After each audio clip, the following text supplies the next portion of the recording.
Et nous allons laisser la parole à nos différents participants pour également nous dire en fait s'ils ont des questions et aussi comment en fait on interagit aujourd'hui. On va prendre peut-être quelques questions de sorte à pouvoir voilà.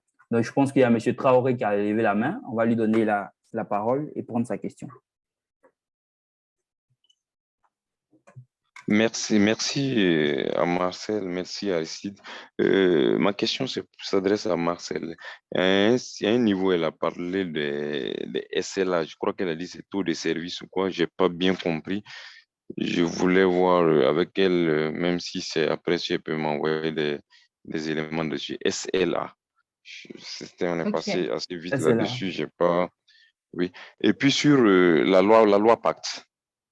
On est passé un peu rapidement dessus. J'ai pas pu appréhender comment on appelle, à quoi cela se rapporte, la loi Pacte là.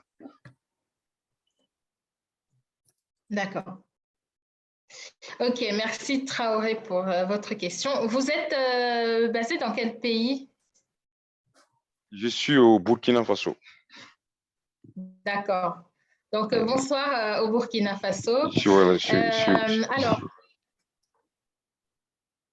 en ce qui concerne les SLA, les Service Level Agreements, c'est un terme anglophone pour désigner ce qu'on appelle en français les niveaux de service. En fait, lorsque vous allez contractualiser, par exemple, pour un parc informatique, j'avais pris l'exemple tout à l'heure, vous demanderez à l'entreprise de vous fournir un certain niveau de service en dessous duquel vous ne voulez pas que l'entreprise soit. Soit vous allez avoir des critères qui sont des critères confidentiels que vous avez pour vous, mais qui vont vous permettre de jauger en fait la qualité de service de chaque fournisseur. Soit en fait vous allez leur dire carrément un cash durant la négociation, la soutenance que vous voulez que le niveau de service commence à partir de temps de temps de minutes en fait. Et l'exemple le plus concret que j'ai, c'était ces fournisseurs qui étaient venus nous présenter des solutions pour remplacer notre parc informatique et où notre crainte, c'était qu'on se retrouve en panne d'imprimante et que finalement, ils nous disent qu'on ne peut intervenir que dans quelques jours. Alors que le temps d'une entreprise, ce n'est pas le temps d'un particulier. Donc, le temps coûte très cher et les choses vont très, très rapidement. Donc, on ne peut pas se permettre d'avoir en face un fournisseur qui ne puisse pas intervenir dans des délais rapides. Donc, c'est ça, en fait, les SLA, Service Level Agreements. C'est des niveaux de service en dessous lesquels l'entreprise ne doit pas être. Est-ce que ça, Parfait, c'est parfait, c'est parfait. D'accord. En ce qui concerne la loi Pacte, si tu pouvais revenir un petit peu sur la slide, Aristide, s'il te plaît. OK. Laisse-moi voir. Il s'agit de quelle slide? Je suis en train de regarder. Est-ce que ce n'est pas la 18? D'accord, laisse-moi regarder. Ah, ça. C'est bon? Voilà, la 18. Ça, c'est bon, ça venait d'une précédente présentation que j'avais faite pour expliquer le cheminement qui a mené en gros aux achats responsables. Achats responsables ou certains l'appellent achats RSE. C'est une loi qui a été édictée en 2019 et qui prévoyait beaucoup, je pourrais vous envoyer la documentation sur ça, qui prévoyait énormément de sujets sur le plan économique.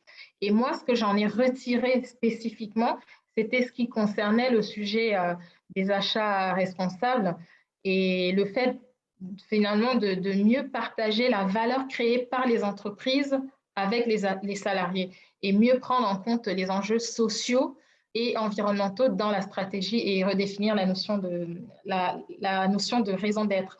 Aujourd'hui, si vous voulez, en France, beaucoup d'entreprises, notamment les grandes entreprises et les belles PME, on va dire, les PME qui ont déjà une certaine taille, sont en train de travailler ou ont travaillé sur ce qu'on appelle la raison d'être. C'est-à-dire pourquoi l'entreprise, pourquoi l'entreprise a les activités qu'elle a. Et chaque salarié ou chaque direction va se poser cette question finalement de la raison d'être de l'entreprise. Il y a des ateliers qui sont organisés par les directions avec des salariés où chacun doit plancher et se demander en fait qu'est-ce qui vous motive au quotidien? Pourquoi vous vous levez pour venir travailler? Est-ce que c'est uniquement pour le nom de l'entreprise ou c'est parce que vous croyez vraiment au bien fondé pour la société de ce que nous faisons? Il y a des entreprises comme ça qui ont revu leur raison d'être et pour beaucoup, en fait, ils ont inscrite cette raison d'être dans les statuts de l'entreprise et elles sont engagées, puisque ça figure dans les statuts, elles sont engagées vis-à-vis du public, vis-à-vis de la collectivité, vis-à-vis des clients, d'être en accord, en fait, avec cette raison d'être parce que ça figure dans leur statut. Je pourrais vous envoyer plus de documentation sur le sujet parce que ça, c'est vraiment uniquement un sujet très spécifique aux enjeux sociaux et environnementaux, mais la loi Pacte, elle est beaucoup plus englobante que ça. Merci, c'est parfait. Merci pour votre question.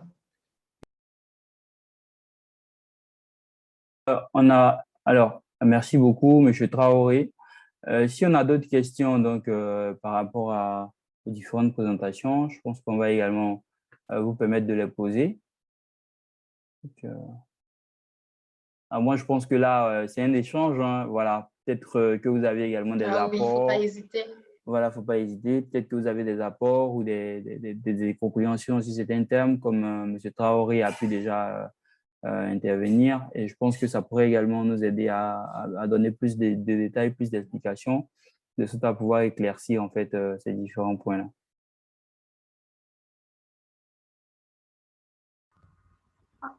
S'il vous plaît. Tout à fait. C'est vrai qu'il y a des choses qui peuvent paraître évidentes, mais n'hésitez pas. Bonsoir. Bonsoir, Bonsoir. Amina Idrissi. Oui. D'abord, je vous remercie pour ce webinaire. Merci. J'ai une question par rapport aux indicateurs de performance de la supply chain. D'accord. Je vous demande quels sont les indicateurs les plus performants pour mesurer la performance d'une supply chain. D'accord. D'accord.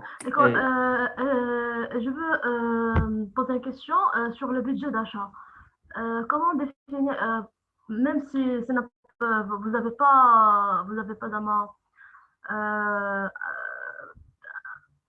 d'amende, comment dire, je veux savoir quelle est la formalité ou quelle est la mesure d'un budget d'achat pour les acheteurs dans l'industrie automobile surtout. Et merci beaucoup. Pardon, comment on définit le budget achat, c'est ça? Et comment définir le budget achat dans une entreprise industrielle, surtout l'industrie automobile? D'accord.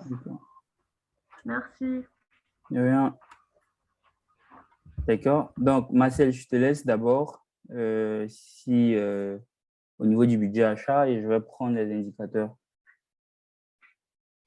OK. Alors, le budget achat, généralement, il est… le terme budget, ça veut dire que c'est une enveloppe. Hein, c'est comme votre porte-monnaie quand on va vous remettre un porte-monnaie pour aller faire une course. C'est ce qui est disponible pour acheter ce que vous devez acheter. Et la meilleure personne qui puisse donner le budget, c'est finalement le chef de projet ou la personne que j'ai appelée client interne ou prescripteur. C'est lui qui va vous dire, voilà, mon enveloppe, elle est de temps pour ce projet. Et je ne peux pas aller au-delà, je ne peux pas dépenser plus. Et donc, vous, l'acheteur, vous allez peut-être le challenger sur ce budget-là et basé aussi sur votre connaissance, votre expérience sur la typologie de marché. Je ne sais pas, vous m'avez dit que vous êtes dans l'industrie automobile, je crois.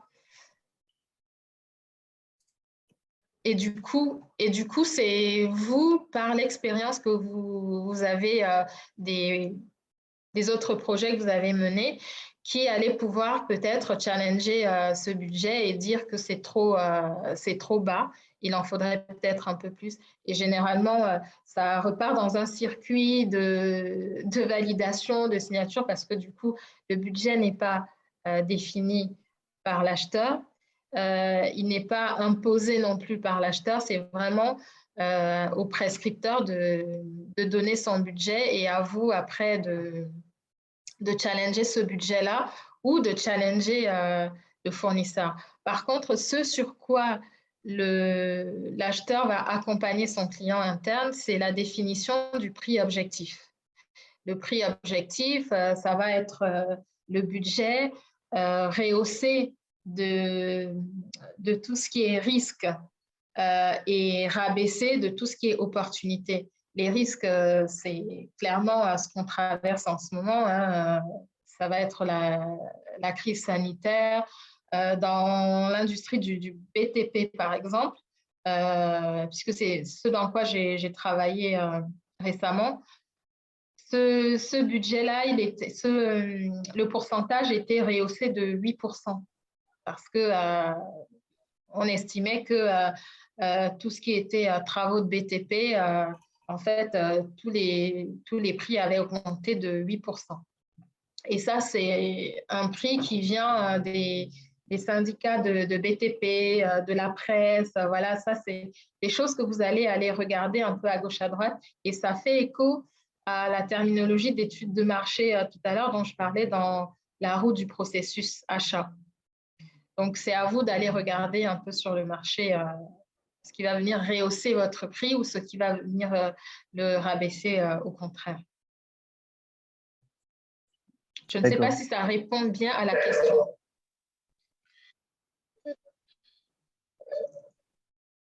Oui, merci beaucoup. J'ai compris. D'accord. Je vous en prie. Oui, M. Traoré, allez-y. Oui, c'est juste pour un ajout. Pour moi, de mon côté, pour faire les budgets, ça dépend du secteur aussi. Parce que si tu es dans une activité où les achats c'est le même type de produit à une certaine récurrence, je pense qu'on peut se baser sur les prix historiques, sur tes prix historiques pour monter ton budget, pour faire ton budget achat. Donc, ça peut ne pas être aligné, mais tu vas être, comment on appelle, tu sais autour de quel chiffre tu peux tourner, tu as une idée globale. C'est juste cet apport que je voulais faire. Okay. Tout à fait, merci beaucoup. Effectivement, ce budget-là, côté métier, il est défini par ce qui s'est passé avant, par l'historique et des fois en regardant déjà aussi ce qui se fait communément sur le marché, les prix publics. D'accord, donc je pense que merci beaucoup Marcel. Donc moi pour rebondir en fait sur la question concernant les indicateurs de performance, je pense que nous parlons de budget. Donc une entreprise en fait a pour vocation de faire du chiffre d'affaires, de faire de l'argent. Et chaque année en fait en moyenne les entreprises augmentent en fait leur objectif de 3%. Voilà. Donc, objectif de chiffre d'affaires de 3%, donc par rapport à l'année antérieure. Comment, en fait, ça se traduit dans l'activité? Donc, les 3%, c'est simplement un chiffre, mais après, en fait, c'est des objectifs en fait, qui seront repartis en fonction de chaque service, de sorte à pouvoir, en fait, réaliser effectivement les 3% en plus, en fait, de ce qui devrait être réalisé. Donc, comment maintenant définir cela? Je vais prendre un simple au niveau du management de la logistique. Ici, déjà, les indicateurs qu'on va regarder, en gros, ce sont des indicateurs en fait liés déjà, donc, comme elle le disait, déjà au budget achat, à la valeur du budget achat et aussi également avoir en fait le pourcentage donc, de saving, je crois, elle pourra me corriger, qu'on pourrait réaliser en fait sur les différents budgets achats. C'est un indicateur qu'il faudra regarder. Ça va nous permettre en fait de voir en fait si on est assez performant et aussi si en fait donc on parlait d'historicité des prix, si également les prix sur le marché n'ont pas changé. Donc, ça, ce sont des indicateurs déjà au niveau des achats qu'on pourrait regarder. Et également, la performance en fait, de la supply chain sera notée, évaluée en fonction de ces budgets-là également, parce que c'est quand même très important en fait, pour l'entreprise. Ça servira d'indicateur de performance. Au niveau de, je vais dire, d'un élément que j'aime bien, qui est la planification, par exemple, on pourrait regarder en fait ce qu'on appelle, il y a le DPA, le Demand Plan Accuracy, qui nous permet en fait de mesurer en fait, on va dire la précision de notre planification par rapport en fait à nos projections. Donc ça, c'est un indicateur en fait qui nous permet de dire, ouais, tu es à 60% près de ton objectif, tu es à 85% près, tu es à 70% près, mais en fait, l'activité que tu as réalisée, c'est vrai que tu as vendu plus, mais le fait d'avoir vendu plus, en fait, ça pourra en fait avoir un impact sur les ventes du mois à venir parce que tu es dans un système SNOP et on se dit que tout ce que tu projettes en fait en termes de demande est déjà, on va dire, est déjà vendu. Donc, si ce mois, par exemple, tu as fait 4000 ventes d'une telle unité, en temps, tu avais projeté faire 2000, sois-en sûr que ça va impacter en fait les ventes du mois prochain. Voilà pourquoi ici, en supply chain, il faudrait plutôt parler de demande et non de commande. Parce que si tu parles de commande, en fait, tu vas dire, mais je n'ai pas eu assez de commandes le mois prochain, tu n'es pas sur la demande. Ensuite, tu es sur la demande, tu comprends en fait que les ventes que tu as réalisées peut-être dans le mois de mars, qui est supérieur en fait à tes projections, c'est clair que si tu maîtrises réellement ta demande, en fait, les mois à venir, tu auras de moins en moins en fait, de commandes sur ce genre de produits-là. Donc, c'est des indicateurs également qu'on essaie de regarder, où on mesure en fait pour voir si on est assez bon en termes de prévision de la demande. Au niveau de la logistique, des transports, ça peut être des indicateurs en termes de délai. Les délais sont très importants parce que les délais sont directement liés en fait au stock.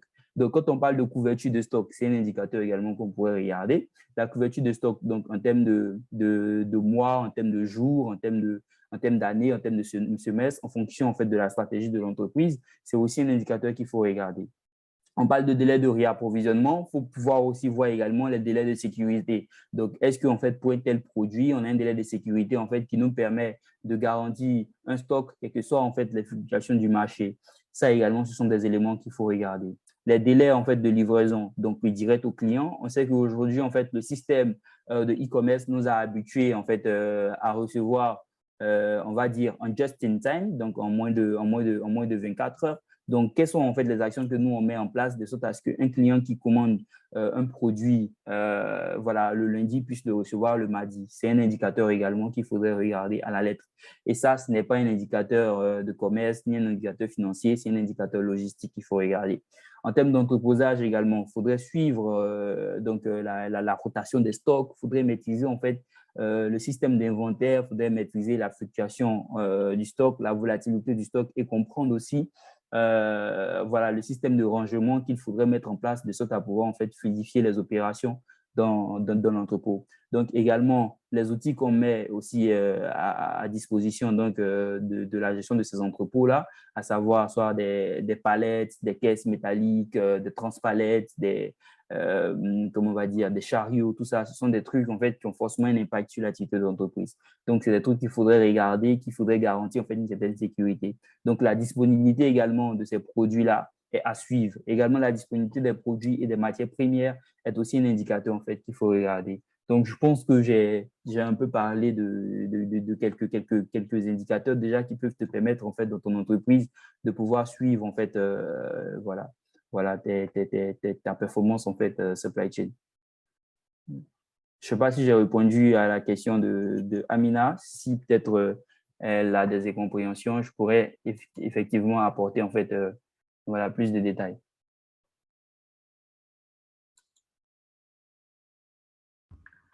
Oui, d'accord, j'ai compris, merci. Ok, merci bien. Je crois que s'il y a d'autres questions, peut-être qu'on va prendre une dernière question.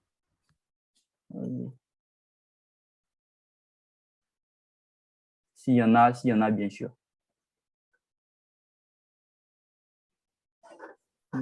Sinon, on reste disponible après le webinaire. D'accord. D'accord. Donc, je pense que il y a plus de questions. Je ne sais pas, Marcel, si tu partages mon avis. Non, j'ai l'impression que il n'y en a pas non plus. D'accord. Il n'y en a Ok. pas dans le chat, en tout cas. D'accord. Ok. D'accord. Il n'y a pas de souci. Donc, là également, aujourd'hui, en fait, c'est de pouvoir présenter les différentes offres que nous aimerons vous partager. Donc, aujourd'hui, en fait, moi, Bois Aristide, j'exerce en fait en tant qu'apporteur d'affaires dans le domaine de la logistique et de la supply chain, en ce sens où des entreprises, en fait, aujourd'hui, n'arrivent pas vraiment à bénéficier, en fait, des services de transport, d'entreposage, ou encore de tout ce qui est prestations, en fait, externalisées de l'activité logistique. Donc, je permets, en fait, à des PME, à des startups de pouvoir, en fait, bénéficier d'un accompagnement dans ces différents domaines, donc en termes de transport, en termes d'entreposage, en termes aussi d'analyse de données et tout et tout. J'essaie de connecter en fait les entreprises vers les personnes ressources afin de leur permettre soit de mener des études de marché ou encore d'avoir une meilleure visibilité en fait de la supply chain. Aussi également, j'accompagne en fait dans l'activité logistique, à savoir la formation sur des modules de gestion de stock, sur des modules d'approvisionnement, de planification projet et tout. C'est des trucs qui sont vraiment importants. Donc, aujourd'hui, en fait, il ressort que pour la planification d'un projet de construction d'une entreprise, il faudrait associer, en fait, donc quelqu'un qui maîtrise la supply chain pour pouvoir faire sortir une bonne cartographie, je vais dire un bon plan, en fait, d'entrepôt. Parce qu'un entrepôt qui ne sert pas, en fait, aux activités logistiques, supply chain, c'est un entrepôt, en fait, qui est construit juste pour augmenter les coûts de l'entreprise. Voilà, au début, il est fait, il est bon, il y a de l'espace, mais au fur et à mesure que l'activité de l'entreprise augmente, on se retrouve à avoir des problèmes de surstock, des problèmes d'entreposage et tout. On a tout un plein de problèmes. On n'arrive pas à contrôler donc, la capacité de stockage qui est disponible et qui pourrait correspondre en fait à l'activité et à nos objectifs. Donc, également, la formation donc, en assistance avec certains cabinets avec lesquels je travaille permanemment sur différents modules. Donc, au niveau aussi de la formation sur des programmes CPLM, donc Certificate Professional Logistic Management, qui est un programme de certification mis en place par une école, je pense, qui est ISEA. Donc, je suis en partenariat stratégique avec un cabinet béninois qui est SE Management, qui permet aujourd'hui à plusieurs professionnels de la logistique et de la supply chain de se faire former, d'être certifiés en fait par des modules qui sont reconnus internationalement. Voilà. Donc, après également, c'est de pouvoir permettre en fait de gravir les échelons dans le domaine professionnel parce qu'un individu au bout de 4 à 5 ans à un poste doit pouvoir en fait évoluer, passer à un autre niveau. Et aujourd'hui, en fait, on a travaillé enfin, avec mon équipe pour près de 4 entreprises qui nous ont fait confiance. Donc, ça, c'est pour ce qui est formel. Sinon, pour ce qui est informel, on a travaillé pour plus en fait, de 4 entreprises. Donc, dans les domaines de transport, dans les domaines de supply chain en BTP, dans les domaines de supply chain pour les entreprises de cosmétiques et aussi dans l'industrie en fait de PME, de fabrication de sachets plastiques, de sacs emballage et tout ça. Donc, on a travaillé également pour ces différentes entreprises sur les différentes activités supply chain et on a dégagé aussi des solutions aujourd'hui qui ont permis à plus d'un de pouvoir en fait mieux mesurer leur performance et aussi de faire asseoir voilà, une stratégie logistique et supply chain qui leur permettra en fait réellement d'avoir un impact sur leurs résultats. Donc, je vais laisser rapidement la parole à Marcel qui va également nous parler un peu de ce qu'elle offre comme formation au niveau de la France et tout.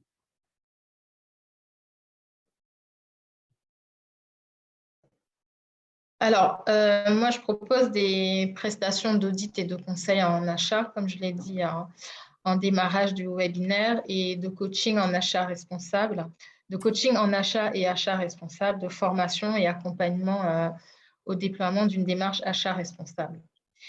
Et j'avais une question pour, je ne sais pas si elle est toujours là, Madame Idrissi, celle qui a posé la question. Oui, elle est toujours là. Elle est là? Oui, oui, je voulais savoir, du coup, vous êtes connecté d'où, s'il vous plaît? Depuis le début du webinaire, depuis 17 heures. Non, d'où, de quelle région du Mhm. monde, de quel pays? Ah, de quelle région? C'est du Maroc. Du Ah, Maroc. D'accord, très bien, merci. très intéressant. Merci. Merci. D'accord. Merci Donc, beaucoup. Ouais. voilà, moi, c'est tout ce que j'avais à dire Mm, mm. actuellement. Et je mets en place une S'il vous plaît. formation sur les achats responsables. Je pourrais vous envoyer les informations si vous le souhaitez. Vous pouvez m'écrire à mon adresse email qui est contact@thesmartkeys.com. Je mettrai dans les slides qu'on va vous envoyer. S'il vous plaît. Mm. Oui. Est-ce que vous faites des formations en ligne sur l'achat? Des formations en ligne sur les achats? Oui, Oui, quotidiennement, oui. Sur la supply chain globale. oui, sur les achats et sur les achats responsables. Alors, comment je peux accéder à ces formations? Alors, je vais les mettre en place, mais ce que vous pouvez faire, vous pouvez m'envoyer un email. On vous enverra les slides. Je mettrai mon adresse email. Je me rends compte que je ne l'ai pas mise. Tu Et vous tu peux pourrez mettre me dans la contacter. discussion. Tu peux mettre dans la discussion. Ah oui, alors Mm. là, je fais envoyer à tout le monde.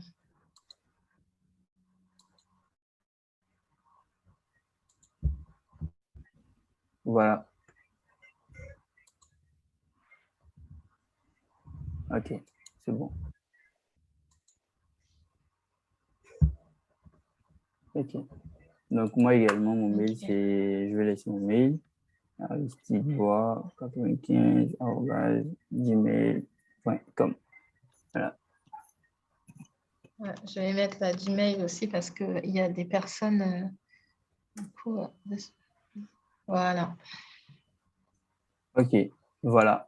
Donc, également, comme elle le disait, pour des formations à achat, vous pouvez rentrer en contact avec elle directement. Et moi également, pour des formations en gestion des stocks, en logistique, en planification, voilà, en tout ce qui est supply chain, donc global, général également, j'interviens sur différentes formations.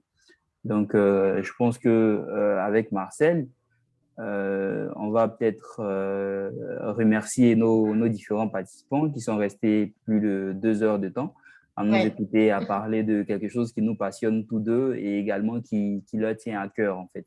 Voilà. Donc, vraiment, Tout à nous vous fait. disons merci de nous avoir assistés pendant ces 2 heures de temps. Et on espère que vous sortez riche de cette formation, de ce webinaire qui vont vous permettre également d'être des acheteurs responsables, de suivre donc tout ce que Marcel a pu donner comme conseil, comme recommandation en fait, pour pouvoir en fait actionner les différents leviers qui vont permettre à votre entreprise d'être de plus en plus performante et de réaliser des chiffres. Avec moi également, c'est de pouvoir aussi vous intéresser à des pratiques d'audit qui vont permettre aussi à vos entreprises d'être plus performantes. Donc, maîtriser également tous les segments et aussi voilà, projeter en fait de meilleurs résultats sur le chiffre d'affaires de vos entreprises. Voilà. C'est tout ce que je peux vous souhaiter. Ouais. Ouais. Merci. Merci à toutes et tous. Merci à Aristide également pour l'initiative de ce webinaire. Et on va vous envoyer, oui, les slides et puis le lien vers le replay. Oui. Parce que je vois qu'il y a des questions. Oui, d'accord. Donc, merci. Je pense que je vais mettre fin à la session. Bonne soirée. D'accord. Merci. Bonne soirée à vous. Merci. Au revoir. Bonne soirée. Au revoir. Au revoir, merci.